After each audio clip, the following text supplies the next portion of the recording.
Hi people, Morino, Ravenberg here again as always, and as usual. Yeah, this is a quick FYI, as you can tell from the header. It's in relation to, let's just call it a cancellation policy. Now, this is part of my business, and I've never specifically stated this, so I'm hereby officially doing so. Of course, it's not my intent to scare anyone or intimidate anyone, despite the fact that I know that it might have an effect. But people, generally speaking, might wonder, what do you do, Morino or Mr. Ravenberg, if a client, for example, you had a financial agreement with that customer going, and that customer does not honor said agreement?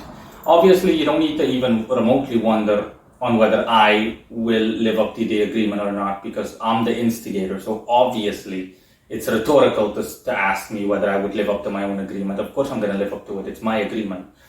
But bluntly put, let's just say I had an agreement with someone going where they have to pay like $500 or $1,000 or $2,000 a month or a week for a couple of months or any random amount of time, random in a matter of speaking, and the person pulls the metaphorical plug, or all of a sudden the person is stupid enough to ghost me, or better said, suicidal enough, or the person at any given time does not honor the agreement that we clearly specified and agreed upon, the both of us.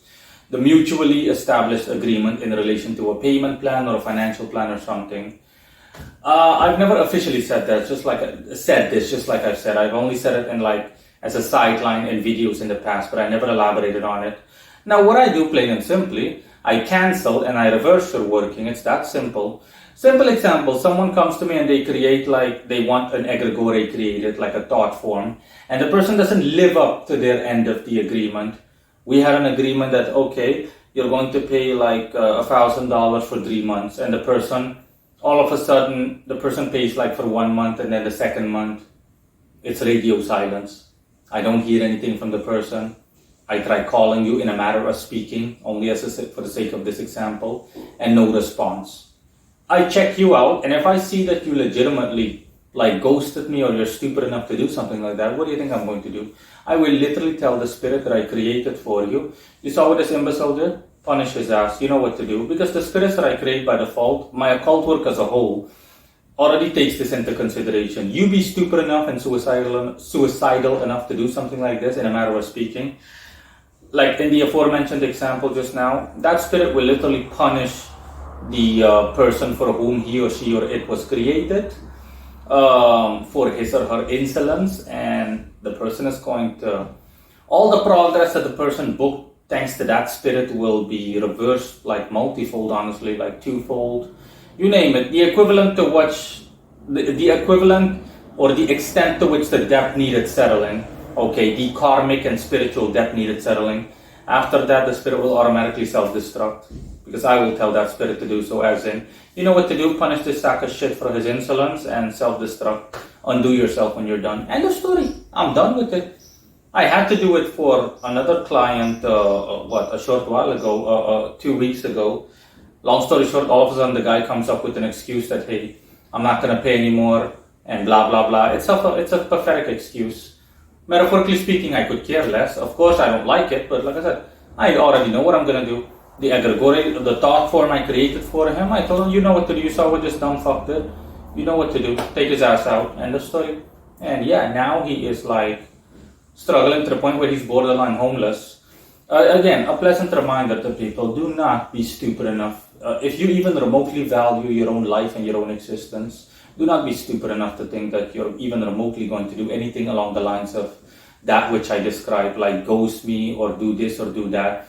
If you need to pay me, you have a problem, just openly, honesty is the best policy as always, and it will always be the best policy. By God's almighty will, as is everything in existence, including existence itself, as always, as eternally. You just openly approach me, and you just tell me, hey, I'm sorry, but I really don't want to come off as being irresponsible, but something legitimately happened, or I am legitimately short on money or something like that. I'm like, no problem, we can work something out then, or we can come to another agreement. But just ghosting me or just coming up with a pathetic excuse and just telling me, okay, I'm not going to pay anymore because you don't feel like it or something like that, that's just suicidal. Okay, that's the equivalent of just saying, oh, okay, I'm not going to pay rent anymore. The landlord, if you rent the property, your landlord is going to say, okay, enjoy being homeless. Yeah, so it's the same thing with me. I'm like, okay, enjoy suffering. Beep. And you're going to suffer like there's no tomorrow. It's me after all, so you, oh boy. I want to say brace yourself, but if you're that stupid or suicidal, but there is no amount of bracing you can brace yourself for the shit that is going to happen to you if you're stupid enough to do the aforementioned. So food for thought. Bye guys. Again, it's not my intent to intimidate anyone, but you're asking for pain and suffering of metaphorical, indescribable proportions.